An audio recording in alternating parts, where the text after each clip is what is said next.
This video is brought to you by Miniature Market. Thousands of board games, miniatures, and paints, discount prices at miniaturemarket.com.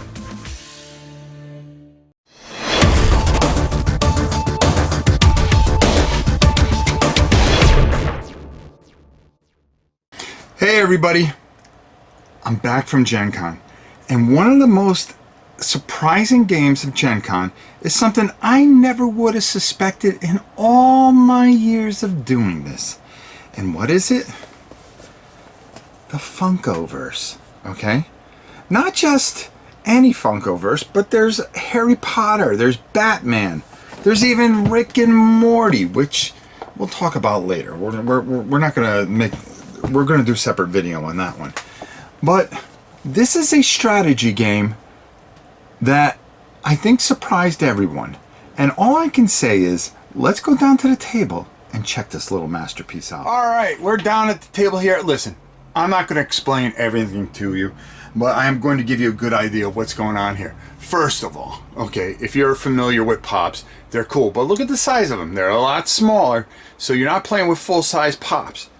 Now, this board here, as you can see, has all kinds of blocks in here. That's how they're going to determine their movement. It actually works off a dice system. Now each card, such as Harry here, has a whole bunch of things going on here. Now what we have here are yellow and blue tokens, okay? You're going to pay a token to activate one of these powers if you want to. But you're going to know how many tokens you're going to get, because depending on how many Pops you're going to play with, you are going to have 2 of these for Harry, and then for Hermione, she's going to have a gray and a yellow. So it becomes a pool, okay? So all together, you're going to have, for Harry and Hermione, who are right here, and let's take a look at them too while we're down here. And that's going to be your pool. So between the two, as you can see, you are going to decide on what you want to do. Now here's the really fantastic mechanic with this game. If you decide, you get 2 actions, and 2 actions only. You can choose, and everything's all spelled out for you. This is such an easy game, but such a complex game. You're going to be able to have roll 2 dice for defense. As you can see, the shields are defense. Here is a hit. That is a shield, and then you have this, which is a critical, which does 3. So you can do a number of damage to a particular person. For instance, if Harry was going to be within range here and go after Voldemort, and he decided to roll 2 dice on a normal attack, well, he would get 1 hit. But Voldemort would also roll, okay? And, well, it's 2 hits, so that 1 hit goes through and knocks him down. You don't do a number of damage. It's just if you win the roll, you get to knock the person down. Now, if he had the ability to hit again, he would roll dice to try to completely knock him out. Now, in this instance, that's 4 hits. 4 hits. And on defense, he would roll, and he would just get 1 save. So it's 4 against 1. Now, if he were to roll this, a critical, he would also have 4 defense. And guess what? He would not be knocked out. But in the case that we had, Voldemort got knocked out. So what happens is he comes off to the board and over here. Now I'm going to explain and get back to the real cool thing about this whole thing. This is basically a timer in a lot of ways. And what happens is it's a cooldown system. So when you get knocked out, you can respawn back into the game after a turn. But for instance here, as with Hermione here, if she decided to do this particular thing, which cost 1 yellow from their pool, well, guess what? You're going to have to put that back over there, and then every turn, it's going to go down until it comes back into your pool. So you have this beautiful cooldown system that reacts. Now, as we were trying to say, you can challenge, you can move, you can challenge, you can assist, which means you can help somebody stand up. To stand up, it's going to cost you 2 actions. So every time you knock down somebody, it's going to be really important.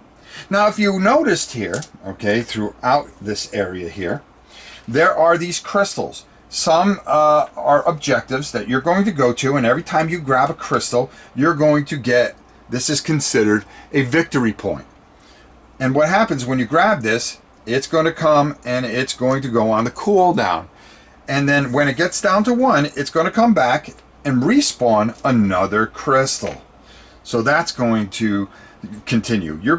Depending on how many players you play and how many pops you play on the field, well, guess what?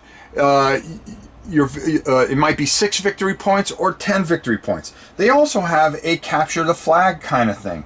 Say Bellatrix came over here and was upright for the beginning of a turn, she would automatically respawn back over here to where their starting grid is, depending on where they start, and would get 2 points for a capture flag. Now, there are different types of scenarios on top of it. You get a bunch of them in the box. You get all kinds of different objectives and starting areas, and gives you all the winning conditions. You have a capture the flag here, like I said, flags, where you're just going to try to get to the other side and hold that flag for an entire turn, or try to get the points, or try to take people out. When you take people out, you also get a victory point, which these neat little crystals represent the victory points. You get a bunch of different scenarios in each box set. And this map is 2-sided. It also is for the Harry Potter universe. But you can interchange. So you can have Rick and Morty versus Beatrix and Voldemort, which is kind of cool. And they have their own map and things that go on and different scenarios in it. So you've got all these things that intertwine in this wonderful, wonderful universe, causing all kinds of just fantastic things. Not only that, but you also have different types of spells, and you get weapons, okay?